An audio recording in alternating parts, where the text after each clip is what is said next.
Sri Lanka will call Platinum One a landmark. Only 70 will call it home. Because the address and where you live matters. Platinum One, the finest address in Colombo. Kinniya வலய கல்வி அலுவலகத்துக்குட்பட்ட பெண்கள் பாடசாலையொன்றின் மாணவிகள் இன்று காலை ஆர்ப்பாட்டத்தில் ஈடுபட்டுள்ளனர்.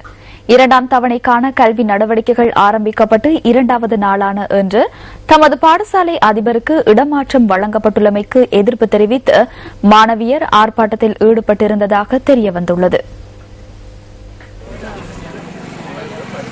இது தொடர்பாக கிடைத்த தகவலின் பிரகாரம் ஆர்ப்பாட்டம் நடைபெற்ற பாடசாலைக்கு விரைந்த கிண்ணியா போலீசார் நிலைமையை கட்டுப்பாட்டுக்குள் கொண்டு வந்ததாக எமது செய்தியாளர் குறிப்பிட்டார். இந்த சம்பவம் தொடர்பில் கிண்ணியா வலய கல்வி பணிப்பாளரை தொடர்பு கொண்டு கேட்டபோது பாடசாலையில் இடம்பெற்றுள்ள ஆர்ப்பாட்டம் தொடர்பில் கவனம் செலுத்தியுள்ளதாக கூறினார். குறிப்பிட்ட பெண்கள் பாடசாலைக்கு கல்வி சேவையில் இரண்டாம் தரத்தைச் சேர்ந்த தகுதி வாய்ந்த ஒருவரே புதிய அதிபராக நியமிக்கப்பட்டுள்ளார் என்று அவர் சுட்டிக்காட்டினார்.